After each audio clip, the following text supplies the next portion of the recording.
What is up, guys? So this is going to be my trailer breakdown for Legends of Tomorrow Season 3 Episode 16, titled I, Ava. The title I, Ava is a play on the movie I, Robot, and as you can tell from the trailer, that is pretty clear. So, speaking of the trailer, before we actually break it down, let's watch the trailer. What kind of world is this? Director Sharps. We are so close to getting the upper hand on Wallace. Bring the missing totems to me. Oh my god. DC's Legends of Tomorrow. All new episode Monday at 8, 7 Central on the CW. Thanks for watching. Subscribe to our channel to see more from DC's Legends of Tomorrow.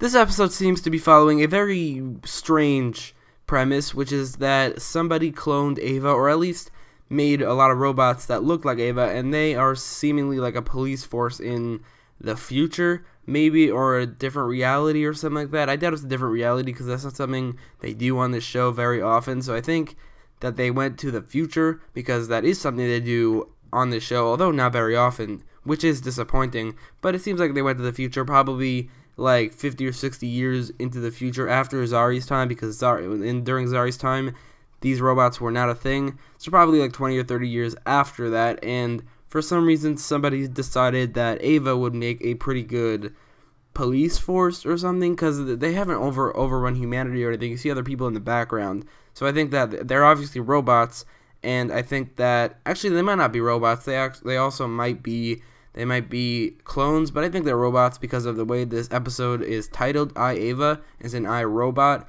If it was clones, it would be named after, probably be named like a clone movie. So I think they're probably robots, and they serve as the police force of this future. So 7 seconds into the trailer, we see Nora Dark, and it seems like she's completely taken over by Mullis, which kind of contradicts what happened at the end of the episode, where those veins started coming in at the end, because at the end she seems to be she was acting weird, but she didn't have the voice and she didn't have the red eyes.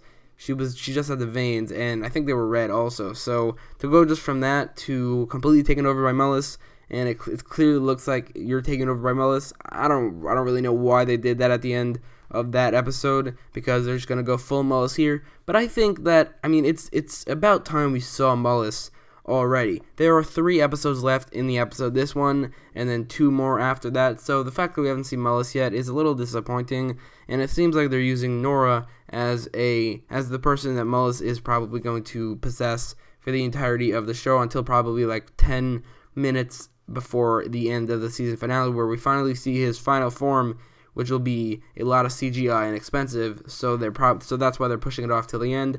I just think that we probably should have seen him a little earlier than that.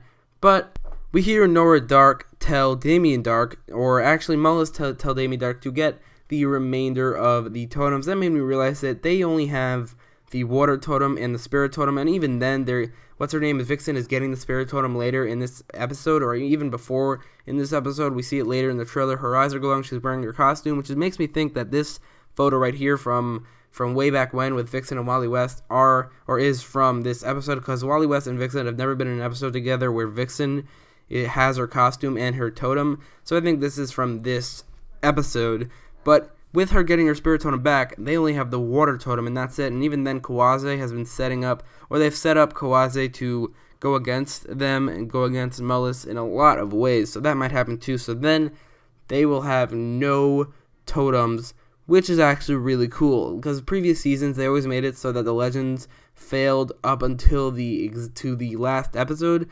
But I never liked that. I think it's better if they build up, like in the mid-season finale they fail, and then from between then and the finale they build up them winning and winning and winning, and then finally winning in the season finale. They do that like in every other season of the Arrowverse, and they never did it on Legends of Tomorrow before, because like last season, the season almost ended with Doom World. Doom World, was that what it was called? But like they failed there, and then the season before that, they also, I don't remember what happened, but I remember them failing right before the season finale. So this change of pace of them actually winning right now, having all the totems, and then getting like all 6 of them by the end of the season, that's another thing. Kuasa has to switch because they need the water totem to beat Mullis. I think that they need all 6 to kill Mullis, but only 5 to trap him, like, because the old totem bearers did it with 5, but with 6 they can defeat him, which is why I think, by defeat him I mean kill him, so I think that Kuasa will definitely turn to the good side and help them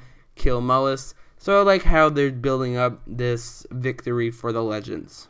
To get a better understanding of the episode, I am going to read the synopsis. When Ava disappears, Sarah and Ray set out to find her after some prodding from Time Bureau agent Gary and a disturbing truth about Ava.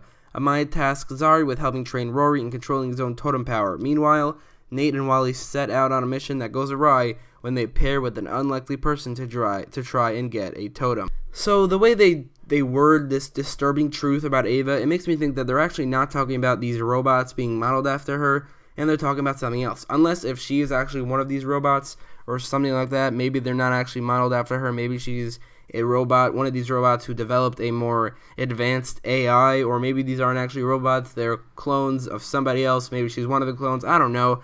But it makes me think it's a more disturbing truth that they learned, because why would Rip Hunter not let Sarah know that she's a model for clones, or she's a clone herself?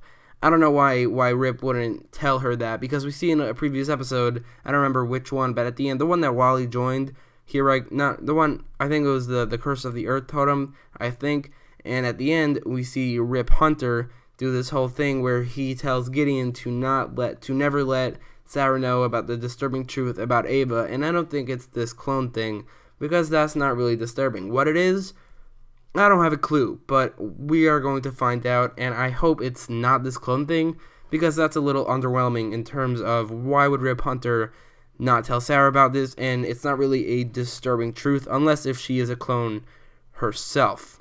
And then it says that Amaya tasks Zari in helping Rory control his own totem power, that totem power being the fire totem, which I think it's very awesome that he's using this fire totem. It just gives him more to do. It's more interesting than a fire gun, and I think if he keeps it, I said this in my episode review for the previous episode, I think if he keeps this fire totem past this season until the end of the series, or when he dies or whatever, I think that would be great. I think it's just so much more interesting than his gun, and it fits him. It actually does fix him, and then we see that Zari is helping him control that power, which I think is also pretty fitting, because, I mean, it would make more sense for Amaya to help him because she is more experienced, she knows what she's doing, but I think she's off doing something else, finding her own totem, because we see later that she is Vixen again, or she has her totem back, so I think she's doing something else. So Zari's not busy, she's going to help Rory, and I'm actually pretty interested in seeing how this goes. I'm interested in seeing Rory learn how to use his totem. And the last part of the synopsis talks about Nate and Wally going on a mission that goes wrong, and they pair with an unlikely ally, and this mission is to try and get a totem. That totem is probably the spirit totem, which completely shuts down what I just said about Amaya going to get that spirit totem, unless if Amaya is actually going with them, because synopses have been misleading in the past, so maybe there's just a white lie that they're keeping out Amaya from this Nate and Wally mission. But the person that they are working with, this unlikely person, is actually almost definitely Kuasa. Whenever they say an unlikely person in a trailer, in a synopsis, I mean, it's usually a villain. And we see here, right here, this shot, we see Wally hitting Kuasa, and she goes flying because he did hit her with a speedster punch, which is pretty powerful. But the reason I think that this is her is because, first of all, she is an unlikely person, she's a villain, and second of all, she's seemingly becoming more good. So this story right here, the storyline with Nate, Wally, and probably Amaya also, may be the one that's turning her. And third of all, she is here with Wally in the same shot. So there's really no other character it could be other than Kuasa. And I'm actually pretty interested in this storyline as well. The only storyline from this season, from this episode, I'm not really interested in is the one with Sarah, Ray, and Ava, and Gary. The ones I am interested in are the one with Zari and Rory, and the ones with Nate, Wally, probably Amaya, and Kuasa. Because for the Kuasa one, I think that this will probably be the storyline that changes her, that she becomes good. So then the Legends have every single totem, which is pretty cool to me. And then the one with Zari and Rory, I am just interested in seeing Rory control his firepower. The ones with Ava and Sarah and Ray, I don't really care. But anyway, let me know what you thought about the trailer in the comments down below. Let me know what you're most excited for in this episode. And don't forget to follow me on Twitter for better daily updates because the YouTube sub box isn't working, or you can click the notification icon for the same reason. And don't forget to like, share, and subscribe if you like this video. Thanks for watching.